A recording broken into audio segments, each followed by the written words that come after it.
Hi ಎಲ್ಲರಿಗೂ ನಮಸ್ಕಾರ. ಸುಶಿಮನ್ ಅಡುಗೆ ಚಾನಲ್ಗೆ ವೆಲ್ಕಮ್. ಇವತ್ತು ನಾವು ಯಾವ ರೆಸಿಪಿ ಮಾಡ್ತಾ ಇದ್ದೀವಿ ಅಂತ ಆಲ್ರೆಡಿ ನೀವು ತಮ್ನೇಲಲ್ಲಿ ನೋಡಿರ್ತೀರ. ಹೌದು, ಇವತ್ತು ಹಣ್ಣುಗಳನ್ನ ಬಳಸ್ಕೊಂಡು ಫ್ರೂಟ್ ಕಸ್ಟರ್ಡ್ನ ತುಂಬ ಸಿಂಪಲ್ಲಾಗಿ ಈಸಿಯಾಗಿ ಟೇಸ್ಟಿಯಾಗಿ ಹೇಗೆ ಮಾಡೋದು ಅಂತ ನೋಡೋಣ. ಅದಕ್ಕೂ ಮೊದಲು ಯಾರೆಲ್ಲ ನಮ್ಮ ಚಾನಲ್ನ ಸಬ್ಸ್ಕ್ರೈಬ್ ಮಾಡೋ ವಿಡಿಯೋ ನೋಡ್ತಾ ಇದ್ದೀರಾ ದಯವಿಟ್ಟು ಸಬ್ಸ್ಕ್ರೈಬ್ ಮಾಡ್ಕೊಳ್ಳಿ. ಹಾಗೆ ಪಕ್ಕದಲ್ಲಿರುವಂಥ ಬೆಲ್ಲೈಕನ್ನ ಪ್ರೆಸ್ ಮಾಡಿ. ಮುಂದೆ ಯಾವುದೇ ವಿಡಿಯೋ ಅಪ್ಲೋಡ್ ಮಾಡಿದ್ರು ಕೂಡ ನಿಮಗೆ ಮುಂದೆ ನೋಟಿಫಿಕೇಷನ್ ಬರುತ್ತೆ. ತಡ ಮಾಡದೆ ಹೇಗೆ ಮಾಡೋದು ಅಂತ ನೋಡೋಣ. ಇದಕ್ಕೆ ಒಂದು ಆ್ಯಪಲ್ನ ಈ ರೀತಿ ಸಣ್ಣದಾಗಿ ಕಟ್ ಮಾಡ್ಕೊಂಡಿದ್ದೀನಿ, 2 ಬಾಳೆಹಣ್ಣು, ಹಾಗೆಯೇ ದಾಳಿಂಬೆ ಕೂಡ ತೊಗೊಂಡಿದ್ದೀನಿ. ಬೇಕು ಅಂತಂದರೆ ನೀವು ಡ್ರೈ ಫ್ರೂಟ್ಸ್ನ ತೊಗೊಳ್ಬೋದು, ಇಲ್ಲಾಂತಂದರೆ ಸ್ಕಿಪ್ ಮಾಡ್ಕೊಳ್ಬೋದು. ನಿಮಗೆ ಸ್ವೀಟ್ಗೆ ಎಷ್ಟು ಬೇಕಾಗುತ್ತೆ ನೋಡಿಕೊಂಡು ಸಕ್ಕರೆ ತೊಗೊಳ್ಳಿ. ಸಕ್ಕರೆ ಬದಲು ನೀವು ಬೆಲ್ಲ ಕೂಡ ಯೂಸ್ ಮಾಡ್ಕೊಳ್ಬೋದು.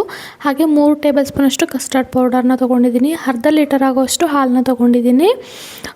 ನೆಕ್ಸ್ಟ್ ಇವಾಗ ಒಂದು ಪಾತ್ರೆ ಇಟ್ಟು ಗ್ಯಾಸ್ನ ಆನ್ ಮಾಡಿಕೊಂಡು ಮೊದಲೇ ತೊಗೊಂಡಿದ್ದಂತಹ ಹಾಲನ್ನ ಹಾಕ್ಕೊಳ್ತಾ ಇದ್ದೀನಿ.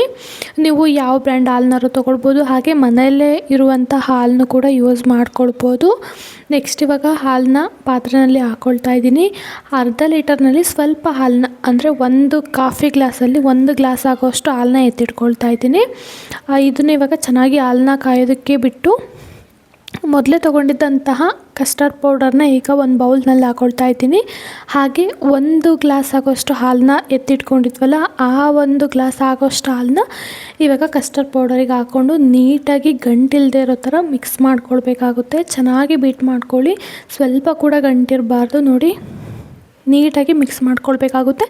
ಸ್ವಲ್ಪ ನಿಮಗೆ ಕಮ್ಮಿ ಹಾಲು ಅನಿಸ್ತು ಅಂತಂದರೆ ಇನ್ನೂ ಸ್ವಲ್ಪ ಹಾಲನ್ನ ಹಾಕ್ಕೊಂಡು ಮಿಕ್ಸ್ ಮಾಡ್ಕೊಳ್ಬೋದು.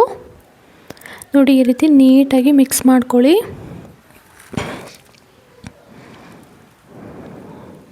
ನಿಮಗೆ ಜಾಸ್ತಿ ಕಸ್ಟರ್ಡ್ ಪೌಡರ್ ಇಷ್ಟ ಆಗುತ್ತೆ ಅಂತಂದರೆ ನೀವು ಇನ್ನೂ ಸ್ವಲ್ಪ ಜಾಸ್ತಿ ಕೂಡ ಹಾಕ್ಕೊಳ್ಬೋದು.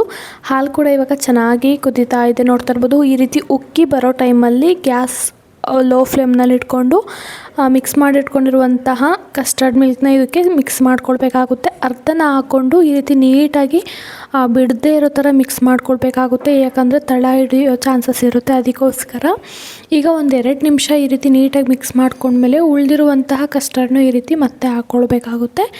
ಈಗ ನೀವು ಮೀಡಿಯಮ್ ಫ್ಲೇಮ್ನಲ್ಲಿ ಇಟ್ಕೊಂಡು ಕೂಡ ಮಾಡ್ಕೊಳ್ಬೋದು, ನಿಮಗೆ ಬೇಗ ಆಗಬೇಕು ಟೈಮ್ ಇಲ್ಲ ಅಂತಂದರೆ. ಆದರೆ ಚೆನ್ನಾಗಿ ಈ ರೀತಿ ಮಿಕ್ಸ್ ಮಾಡ್ಕೊಳ್ಬೇಕಾಗುತ್ತೆ. ಯಾವುದೇ ಕಾರಣಕ್ಕೂ ಕೈ ಬಿಡ್ದೇ ಮಿಕ್ಸ್ ಮಾಡ್ಕೊಳ್ಳಿ. ಈಗ ಸ್ವಲ್ಪ ಚೆನ್ನಾಗಿ ಕುದೀತಾ ಇದೆ, ಹಾಗೆ ಗಟ್ಟಿ ಕೂಡ ಆಗಿದೆ ಅಂತಂದಮೇಲೆ ಸಕ್ಕರೆನ ಹಾಕ್ಕೊಳ್ಬೇಕಾಗುತ್ತೆ. ಮೊದಲೇ ನೀವು ಸಕ್ಕರೆನ ಹಾಕೋದಕ್ಕೆ ಹೋಗಬೇಡಿ. ಈಗ ಚೆನ್ನಾಗಿ ಮಿಕ್ಸ್ ಮಾಡ್ಕೊಳ್ಳೋಣ. ತಳ ಹಿಡಿತು ಅಂತಂದರೆ ನಿಮಗೆ ಹಾಲು ಕೂಡ ಸ್ವಲ್ಪ ಗಂಟು ಥರ ಆಗೋಗುತ್ತೆ, ಆವಾಗ ಅಷ್ಟು ಚೆನ್ನಾಗಿ ಬರೋದಿಲ್ಲ. ಅದಕ್ಕೋಸ್ಕರ ಬಿಡದೇ ಇರೋ ಥರ ನೀವು ಮಿಕ್ಸ್ ಮಾಡ್ಕೊಳ್ತಾನೆ ಬರಬೇಕಾಗುತ್ತೆ. ನೋಡಿ, ಇವಾಗ ಚೆನ್ನಾಗಿ ಕುದೀತಾ ಇದೆ. ಇದನ್ನು ಇವಾಗ ಕಂಪ್ಲೀಟಾಗಿ ಆಗಿದೆ. ಇದನ್ನು ಗ್ಯಾಸ್ನ ಆಫ್ ಮಾಡಿಕೊಂಡು ಕಂಪ್ಲೀಟಾಗಿ ತಣ್ಣಗಾಗೋದಕ್ಕೆ ಬಿಡಬೇಕಾಗುತ್ತೆ. ನೋಡಿ, ಇವಾಗ ಕಂಪ್ಲೀಟಾಗಿ ತಣ್ಣಗಾದ್ಮೇಲೆ ಹೇಗಾಗಿದೆ ಅಂತ ಇದನ್ನು ಇವಾಗ ಒಂದು ಬೌಲ್ನಲ್ಲಿ ತೆಗೆದಿಟ್ಕೊಳ್ತಾ ಇದ್ದೀನಿ.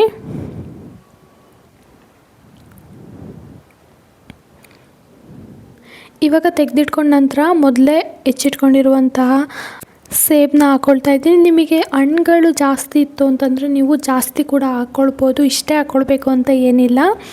ಹಾಗೆಯೇ ದಾಳಿಂಬೆ ಕೂಡ ಹಾಕ್ಕೊಳ್ತಾ ಇದ್ದೀನಿ, ಬಾಳೆಹಣ್ಣು ಕೂಡ ಹಾಕ್ಕೊಳ್ತಾ ಇದ್ದೀನಿ. ನೆಕ್ಸ್ಟು ಡ್ರೈ ಫ್ರೂಟ್ಸ್ನು ಹಾಕ್ಕೊಳ್ತಾ ಇದ್ದೀನಿ. ಇದು ನಿಮಗೆ ಆಪ್ಷನಲ್ಲು, ಬೇಕಿದ್ದರೆ ಹಾಕ್ಕೊಳ್ಬೋದು, ಇಲ್ಲಾಂತಂದರೆ ಸ್ಕಿಪ್ ಮಾಡ್ಕೊಳ್ಬೋದು. ಹಾಗೆ ನೀವು ಯಾವ ಥರ ಹಣ್ಣುಗಳಿರುತ್ತೋ ಅದನ್ನೆಲ್ಲನೂ ಕೂಡ ಹಾಕ್ಕೊಳ್ಬೋದು. ಮಾವಿನ ಹಣ್ಣು, ಹಾಗೆಯೇ ದ್ರಾಕ್ಷಿ ಇದ್ದರೆ ದ್ರಾಕ್ಷಿ ಕೂಡ ಹಾಕ್ಕೊಂಡು ಮಿಕ್ಸ್ ಮಾಡ್ಕೊಳ್ಬೋದು. ನೋಡಿ, ಇವಾಗ ಚೆನ್ನಾಗಿ ಮಿಕ್ಸ್ ಮಾಡ್ಕೊಳ್ಳೋಣ. ಇದನ್ನು ಮಿಕ್ಸ್ ಮಾಡಿಕೊಂಡು ಕಂಪ್ಲೀಟಾಗಿ ಇದು ಕೂಲ್ ಆಗಬೇಕು. ಇದನ್ನು ಫ್ರಿಜ್ನಲ್ಲಿ ಇಟ್ಕೊಂಡು ಕೂಡ ನೀವು ಸರ್ವ್ ಮಾಡ್ಕೊಳ್ಬೋದು. ಮಿಕ್ಸ್ ಮಾಡಿದ ತಕ್ಷಣ ಸರ್ವ್ ಮಾಡ್ಕೊಳಕ್ಕೆ ಹೋಗಬೇಡಿ, ಅಷ್ಟು ಟೇಸ್ಟ್ ಬರಲ್ಲ. ಇದು ಎಷ್ಟು ಕೂಲ್ ಆಗುತ್ತೋ ಅಷ್ಟು ಟೇಸ್ಟ್ ಇರುತ್ತೆ. ಇದನ್ನು ಫ್ರೀಜರ್ನಲ್ಲಿ ಇಟ್ಕೊಂಡೆ ನೀವು ಸರ್ವ್ ಮಾಡ್ಕೊಳ್ಳಿ. ಇವಾಗ ನೋಡಿ, 1 ಅವರ್ ನಾನು ಫ್ರೀಜರ್ನಲ್ಲಿ ಇಟ್ಟಿದ್ದೆ. ಇವಾಗ ಮತ್ತೆ ಒಂದು ಸತಿ ನೀಟಾಗಿ ಮಿಕ್ಸ್ ಮಾಡ್ಕೊಳ್ಳೋಣ. ನೋಡಿ ಎಷ್ಟು ಚೆನ್ನಾಗಿ ಬಂದಿದೆ ಅಂತ. ನಿಮಗೆ ಸೇಮ್ ಐಸ್ ಕ್ರೀಮ್ ತಿನ್ನೋ ಥರನೇ ಟೇಸ್ಟ್ ಬರುತ್ತೆ. ಮಕ್ಕಳಿಗೂ ಕೂಡ ತುಂಬ ಇಷ್ಟ ಆಗುತ್ತೆ.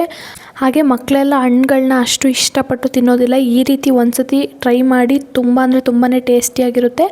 ಹಾಗೆ ನಾನು ಮೊಸರು ಮತ್ತು ಹಾಲನ್ನ ಬಳಸ್ಕೊಂಡು ಪಂಚಾಮೃತನ ಹೇಗೆ ಮಾಡೋದು ಅಂತ ಈ ಒಂದು ಸುಶಿಮನ್ ಅಡುಗೆ ಚಾನಲಲ್ಲಿ ಅಪ್ಲೋಡ್ ಮಾಡಿದ್ದೀನಿ. ನಿಮಗೆ ಇಂಟ್ರೆಸ್ಟ್ ಇದ್ದರೆ ಒಂದು ಸತಿ ಹೋಗಿ ಚೆಕ್ ಮಾಡಿ. ಹಾಗೆ ನಾನು ಮಕ್ಕಳಿಗೆ ಇಷ್ಟ ಆಗೋ ಥರನೇ ಈ ರೀತಿ ಒಂದು ಗ್ಲಾಸ್ನಲ್ಲಿ ಹಾಕ್ಕೊಳ್ತಾ ಇದ್ದೀನಿ, ಅಥವಾ ಗ್ಲಾಸ್ ಕಪ್ನಲ್ಲಿ ಹಾಕ್ಕೊಳ್ಳಿ. ಮಕ್ಕಳಿಗೂ ಕೂಡ ನೋಡೋಕ್ಕೂ ತುಂಬ ಚೆನ್ನಾಗಿರುತ್ತೆ, ಹಾಗೆ ಮಕ್ಕಳು ಕೂಡ ತುಂಬ ಇಷ್ಟಪಟ್ಟು ತಿಂತಾರೆ. ಯಾರಿಗೆಲ್ಲ ಸ್ವೀಟು ಹಾಗೆ ಯಾರಿಗೆಲ್ಲ ಐಸ್ ಕ್ರೀಮ್ ಇಷ್ಟ ಆಗುತ್ತೋ ಅವರು ಈ ರೀತಿ ಒಂದ್ಸತಿ ಟ್ರೈ ಮಾಡ್ಬೋದು. ತುಂಬ ಅಂದರೆ ತುಂಬಾ ಟೇಸ್ಟಿಯಾಗಿ ಬಂದಿರುತ್ತೆ. ಐ ಹೋಪ್ ನಿಮಗೆ ಈ ವಿಡಿಯೋ ಇಷ್ಟ ಆಗಿದೆ, ಯೂಸ್ಫುಲ್ ಆಗಿದೆ ಅಂತ ಅಂದ್ಕೊಳ್ತೀನಿ. ಇಷ್ಟ ಆಗಿದ್ರೆ ದಯವಿಟ್ಟು ಒಂದು ಲೈಕ್ ಮಾಡಿ, ಹಾಗೆ ನಿಮ್ಮ ಫ್ಯಾಮಿಲಿ ಫ್ರೆಂಡ್ಸಿಗೂ ಕೂಡ ಶೇರ್ ಮಾಡಿ. ನೀವು ಕೂಡ ಇವತ್ತೇ ಟ್ರೈ ಮಾಡಿ ಹೇಗೆ ಬಂದಿತ್ತು ಅಂತ ನನಗೆ ದಯವಿಟ್ಟು ಕಾಮೆಂಟಲ್ಲಿ ತಿಳಿಸಿ.